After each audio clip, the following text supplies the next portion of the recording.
Bible अध्ययन का 21वां दिन।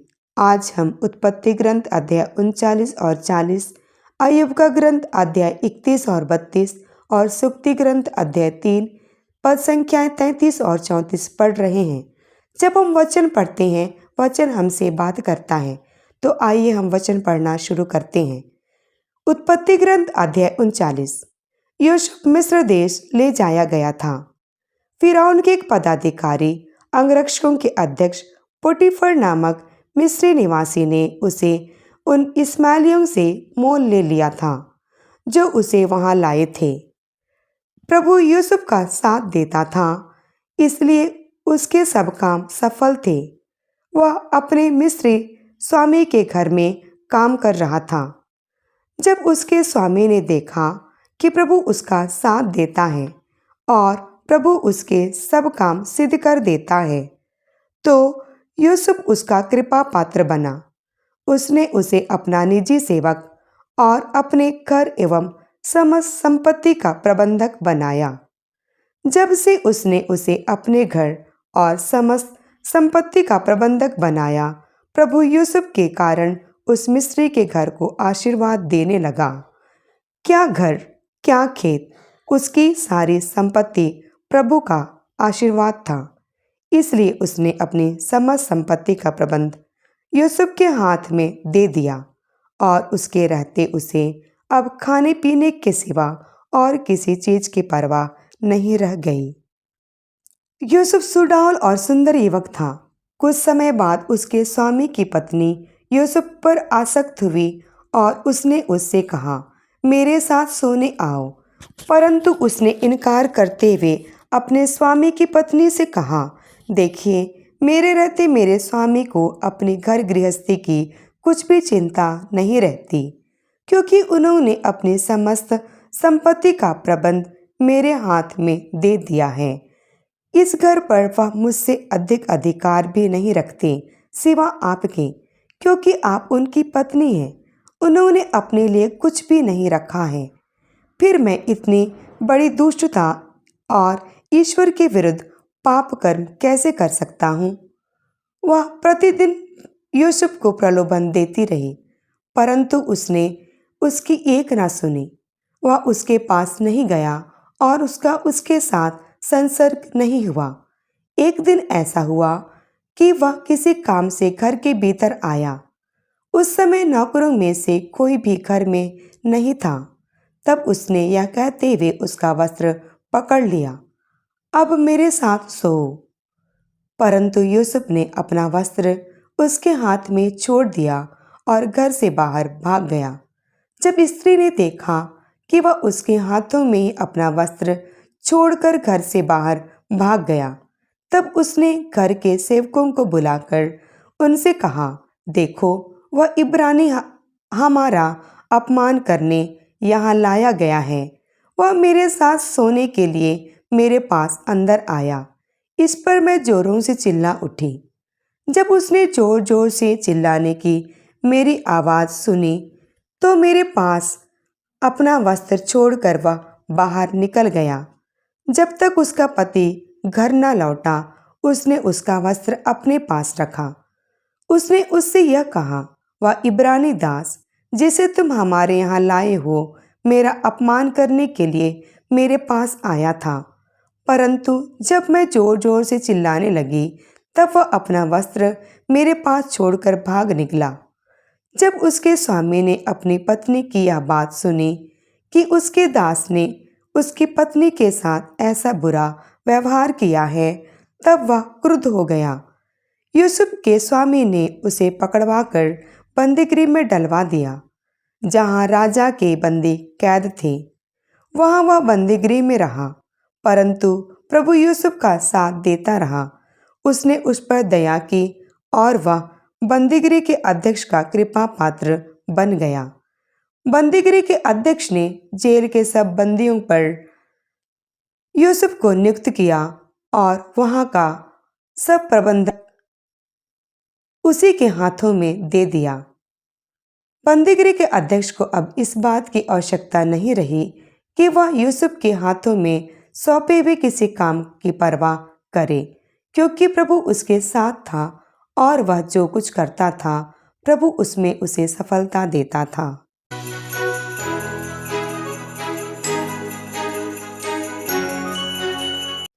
उत्पत्ति ग्रंथ अध्याय 40। इन घटनाओं के कुछ समय बाद मिस्र के राजा के साकी और रसोइये दोनों ने अपने स्वामी मिस्र के राजा के विरुद्ध अपराध किया। तब फिरौन को अपने दोनों कर्मचारियों पर अर्थात प्रधान साकी और प्रधान रसोइये पर क्रोधो आया। उसने उन्हें अंगरक्षकों के अध्यक्ष के यहाँ उसी बंदीगृह में डलवा दिया जहाँ यूसुफ बंदी था। अंगरक्षकों के अध्यक्ष ने यूसुफ को उनकी देखभाल का काम सौंपा और उसने उनकी सेवा की। कुछ दिनों तक बंदीगृह में रहने के बाद एक रात उन दोनों ने स्वप्न देखा। साकी और मिस्र के राजा के रसोइये ने जो बंदीगृह में थे एक एक स्वप्न देखा जिनका अपना अपना अर्थ था। प्रातःकाल यूसुफ उनके पास आया तो उसने उन्हें उदास पाया। तब उसने फिरौन के उन कर्मचारियों से जो उसके साथ उसके स्वामी के घर में बंदी थे पूछा, आपके चेहरे आज इतने मलिन क्यों हैं? वे उससे बोले, हमने स्वप्न देखे हैं परंतु कोई उनके अर्थ बतलाने वाला नहीं है। तब यूसुफ ने उनसे कहा, तो अर्थ समझाना क्या ईश्वर का काम नहीं है? मुझे अपने अपने स्वप्न बताइए। तब प्रधान साकी यूसुफ को अपना स्वप्न बताते हुए कहने लगा, मैंने स्वप्न में अपने सामने अंगूर की एक लता देखी। अंगूर की उस लता में 3 शाखाएं थीं। वे फूटने लगीं और साथ साथ उनमें बौड़ियां भी निकल आईं। तब गुच्छों में अंगूर पकने लगे। मेरे हाथ में फिरौन का प्याला था। फिर अंगूरों को लेकर मैंने उनका रस फिरौन के प्याले में निचोड़ दिया और प्याले को फिरौन के हाथों में दे दिया। यूसुफ ने उससे कहा, इसका अर्थ यह है वे 3 शाखाएं 3 दिन हैं। 3 दिन बाद फिरौन आपका मस्तक ऊंचा करेंगे और आपको आपके पूर्व पद पर फिर नियुक्त करेंगे। तब आप पहले की तरह जब आप उनके साकी थे उनके हाथों में प्याला दिया करेंगे। जब आपका भला हो जाए तो मुझे याद कीजिए, मुझ पर कृपा कर फिरौन के सामने मेरे लिए निवेदन कीजिए जिससे मैं इस बंदीगृह से मुक्त किया जाऊं। इब्रानियों के देश से मैं यहाँ दास बनाकर लाया गया हूँ और यहाँ मैंने कोई ऐसा कुकर्म नहीं किया जिसके कारण मैं बंदीगृह में डाला जाता। प्रधान रसोइये ने जब देखा कि यूसुफ द्वारा बताया हुआ स्वप्न फल शुभ है तो वह भी उससे कहने लगा, मैंने स्वप्न में देखा कि मिठाई से भरी 3 टोकरियां मेरे सिर पर रखी हैं। सबसे ऊपर की टोकरी में फिरौन के लिए सब प्रकार के पकवान हैं, परंतु पक्षी मेरे सिर पर की टोकरियों में उन्हें खा रहे हैं। इस पर यूसुफ ने कहा, इसका अर्थ यह है ये 3 टोकरियां 3 दिन हैं। 3 दिन के बाद फिरौन आपका सिर धड़ से अलग करेंगे, आपको सूली पर लटका देंगे और पक्षी आपका मांस नोचकर खाएंगे। तीसरे दिन फिरौन का जन्मदिन था। उसने अपने सब दरबारियों को दावत दी। तब उसने अपने सेवकों के सामने प्रधान साकी और प्रधान रसोइये को प्रस्तुत किया। प्रधान साकी को तो उसने अपने पूर्व पद पर नियुक्त किया जिससे वह फिरौन को फिर प्याला प्रदान करता रहे, किंतु उसने प्रधान रसोइये को फांसी दिलवा दी। ठीक उसी प्रकार जिस प्रकार यूसुफ ने स्वप्न का अर्थ बताते हुए उनसे कहा था। प्रधान साकी को यूसुफ का ध्यान नहीं रहा, वह उसे भूल गया।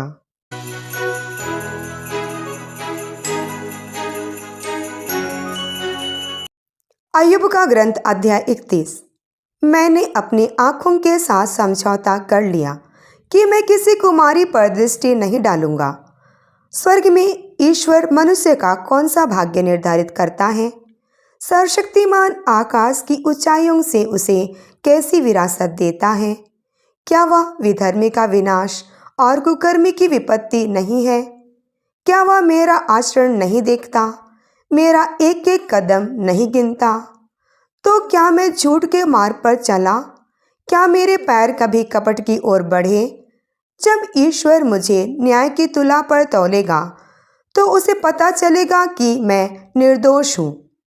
यदि मैं पथभ्रष्ट हुआ, यदि मेरा मन मेरी आंखों के पीछे चला, यदि मेरे हाथ कलंकित हो गए हैं, तो मैंने जो बोया है उसे कोई दूसरा खाए, मैंने जो रोपा है उसे कोई दूसरा उखाड़े। यदि मेरा हृदय किसी स्त्री पर आसक्त हो गया है, यदि मैं अपने पड़ोसी के द्वार पर घात में बैठा रहा, तो मेरी पत्नी दूसरों के लिए चक्की पीसे और अन्य लोग उसका शीलभंग करें, क्योंकि मेरा ऐसा व्यवहार महापातक होता, ऐसा कुकर्म होता जो दंड के योग्य है। वह एक आग बनता जो मेरा विनाश करती और मेरी समस्त संपत्ति जला देती।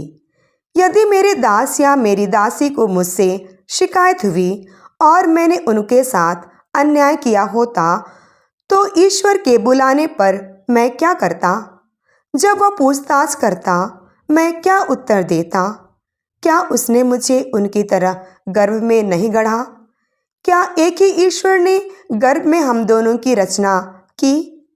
क्या मैंने कभी दरिद्र की याचना ठुकराई अथवा विधवा के आंसुओं को भुलाया?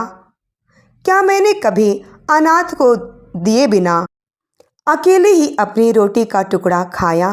मैंने पिता की तरह बचपन से उसका पालन पोषण किया। जन्म से ही मैं उसकी देखरेख करता आया हूँ। क्या मैंने कभी देखा कि किसी अभागे के पास कपड़े नहीं अथवा किसी दरिद्र के पास चादर नहीं और उन्हें अपनी भेड़ों का ऊन नहीं पहनाया? क्या उन्होंने मुझे धन्य नहीं कहा? यदि मैं यह जानकर कि न्यायाधीश मेरे पक्ष में है, किसी अनाथ पर हाथ उठाया हो, तो मेरी बाहें कंधे से उखड़ जाए, मेरी भुजा बीच में टूट जाए, क्योंकि मैं ईश्वर से डरता था। मैं उसके प्रताप के सामने नहीं टिक सकता था। क्या मैंने सोने पर अपना भरोसा रखा अथवा शुद्ध स्वर्ण पर अपना विश्वास? क्या मुझे इसलिए आनंद हुआ कि मेरी संपत्ति विशाल अथवा इसलिए कि मैंने अपने हाथों से बहुत कमाया है? क्या मेरा मन प्रतापमय सूर्य को अथवा परिक्रमा करते हुए भव्य चंद्रमा को देखकर उन पर कभी मोहित हुआ और उसने छिपकर उनकी आराधना की? यदि मैंने ऐसा किया होता तो यह दंडनीय अपराध होता। तब मैंने स्वर्ग के ईश्वर के साथ विश्वासघात किया होता। क्या मैं अपने शत्रु के दुर्भाग्य पर प्रसन्न हुआ?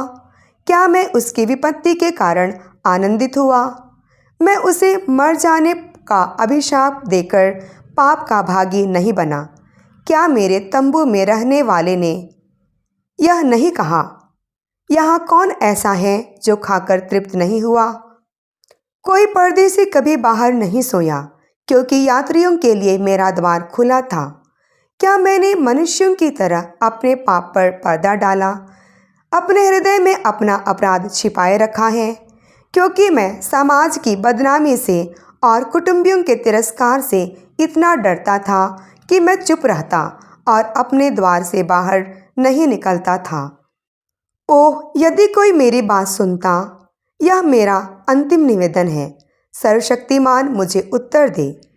मेरे विरुद्ध जो अभियोग पत्र लिखा है, मैं उसे अपने कंधे पर रखूंगा, उसे मुकुट की तरह धारण करूंगा। मैं उसे अपने सब कर्मों का लेखा दूंगा। मैं निर्भीक होकर उसके सामने उपस्थित होऊंगा। यदि मेरी भूमि मेरी शिकायत करती, यदि उसकी हल रेखाएं आंसुओं से तर हैं, यदि मैंने बिना दाम चुकाए उसकी उपज खाई, यदि मैंने असामियों का शोषण किया, तो मेरे खेत में गेहूं के बदले कांटे उगे और जौ के बदले सुगंधित घास। यहाँ अय्यूब के वचन समाप्त होते हैं।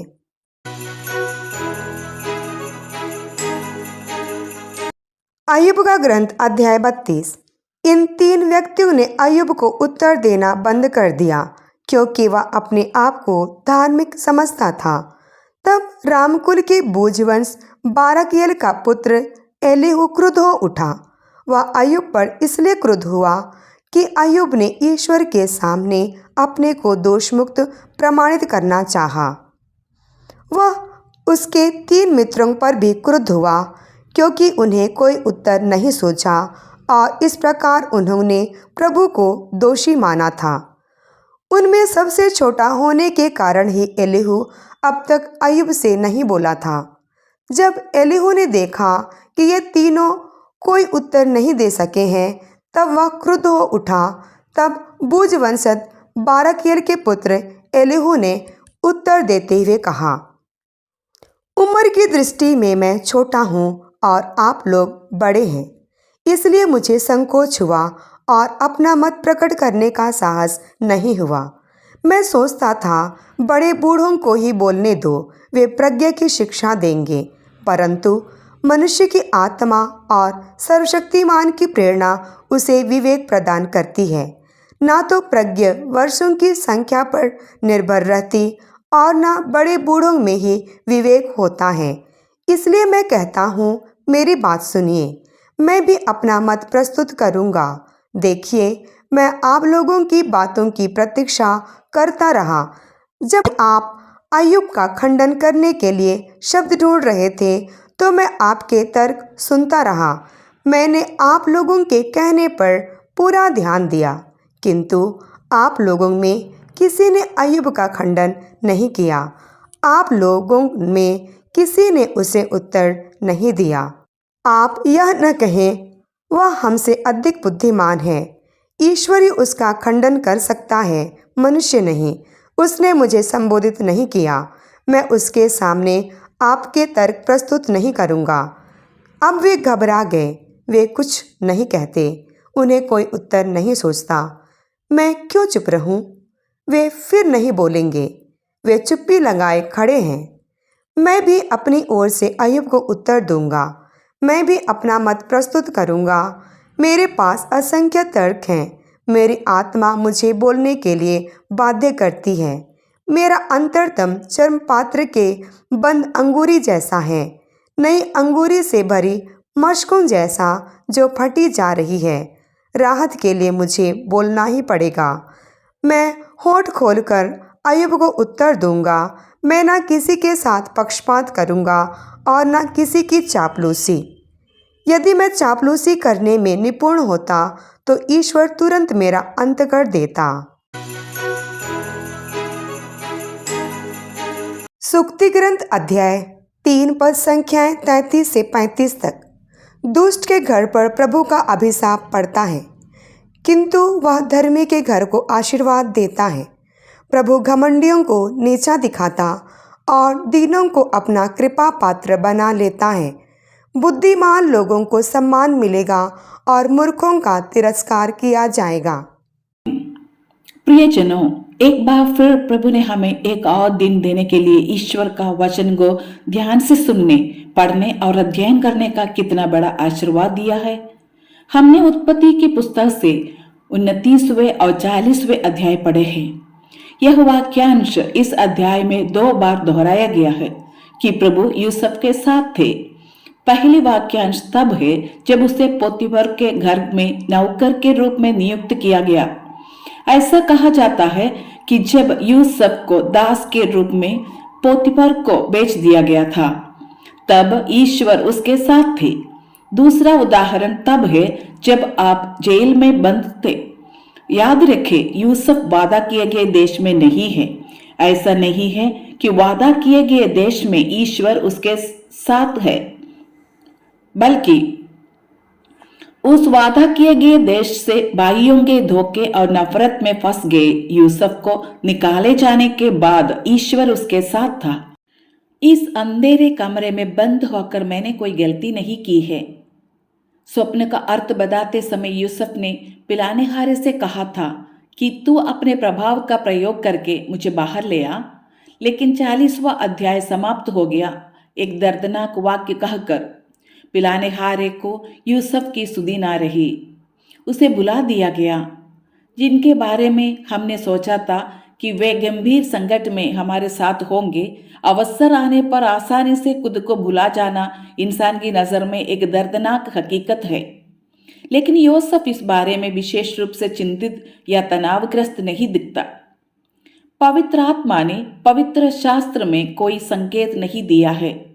ये पिलानेहारे अगले 2 वर्षों तक यूसुफ को क्यों याद नहीं रखेगा? निर्वासन और मिस्र में पलायन की इस भूमि में यह पूर्वज पिता एक सुंदर पाठ है जो प्रभु सिखा रहे थे। आपको ईश्वर के अलावा किसी और पर निर्भर नहीं रहना चाहिए। ईश्वर के अलावा कोई लंगर नहीं होना चाहिए। नौकरी, बास, लोग, प्रभाव, धन, स्वास्थ्य, सौंदर्य, प्रसिद्धि, साथियों, अंगरक्षकों पर निर्भर हुए बिना अलगाव, उजाड़ और मदद करने वाला कोई नहीं के जीवन के माध्यम से। जब परमेश्वर यूसुफ को जाने देता है तो एक सबक होता है जो परमेश्वर यूसुफ को सिखाता है। किसी की खुशी और संतुष्टि का आधार वो नहीं है जो यह पृथ्वी प्रदान करती है। यह दृढ़ विश्वास है कि ईश्वर आपके साथ है। यदि कोई मेरी बात सुन रहा है और अलगाव के कठिन समय से गुजर रहा है तो मैं प्रार्थना करता हूँ कि यह विचार आपको आराम दे और ठीक कर दे। ईश्वर जब अप्रत्याशित अनुभव आते हैं तो हमें उन अनुभवों को याद रखना चाहिए जहां हमने अवसर बहुत शिकायत की, शायद आपको अस्वीकार कर दिया और निराश हो गया। उत्पत्ति की इस पुस्तक के पन्नों पर बैठना और उन सभी अनुभवों को प्राप्त करना जो ईश्वर ने यूसुफ पूर्वज को गंभीरता और संयम के साथ दिए थे। ये सब सिखाने के लिए हे ईश्वर हम आपको धन्यवाद देते हैं। हमें आशीर्वाद दे यीशु के नाम पर, आमीन। हम विशेष रूप से प्रार्थना करते हैं कि ईश्वर आप सबको आशीर्वाद दे जिन्होंने इस पाठ में भाग लिया। यदि आप उस प्लेटफॉर्म की सदस्यता लेते हैं जिसे आप सुन रहे हैं, आप इस पाठन में बिना किसी रुकावट के भाग ले सकते हैं। हम आपके लिए तब तक प्रार्थना करते रहेंगे जब तक हम आपको हमारे प्रभु यीशु से प्यार करने, प्रार्थना करने और साझा करने के लिए एक अच्छे दिन की कामना करते हैं। केवल यीशु की महिमा हो। प्रभु आपको आशीष दे, आमीन।